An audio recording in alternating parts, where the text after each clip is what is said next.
Talk about a space that's empty but full of potential. This is what the new Biotech and Beyond Incubator looked like 2 weeks ago, before lab benches were moved in. The website calls it a hybrid, part science educator, part biotech startup accelerator. Joseph Jackson, one of the co-founders, showed us round as the equipment was arriving. Through here we have the tissue culture room, which is not quite set up. We have multiple objectives.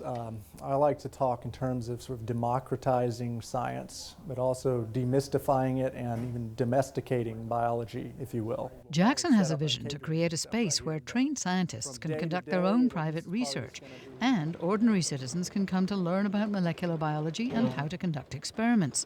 He convinced the city of Carlsbad it would be an investment to lease this building to the incubator for $1 a year. It was vacant for more than a decade, so $1 was really more than we were getting in the past. Christina Vincent, Economic Development Director for the city of Carlsbad, says the venture fits well into Carlsbad's identity as a biotech hub. What some people may not know is that for the region, we have actually 24% of the region's life sciences jobs right here in Carlsbad, which equates to over 120 businesses locally.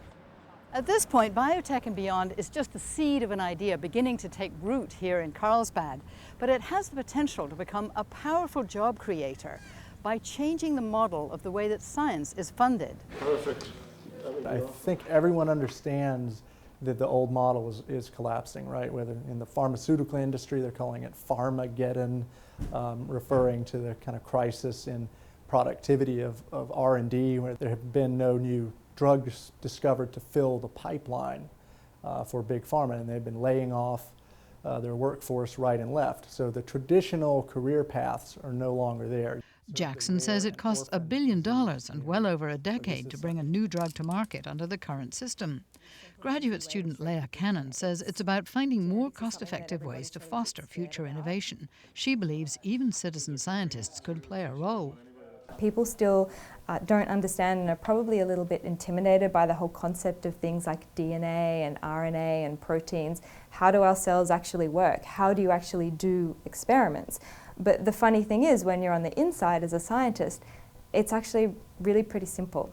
And there's a lot of things you can do to find out some really important information with some really simple experiments. So we just want to teach people how to do that. The idea is to create a fertile mix of citizen scientists with seasoned researchers.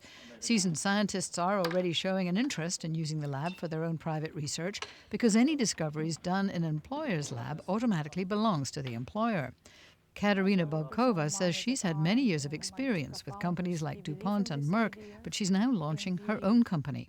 We are a small molecule drug discovery company.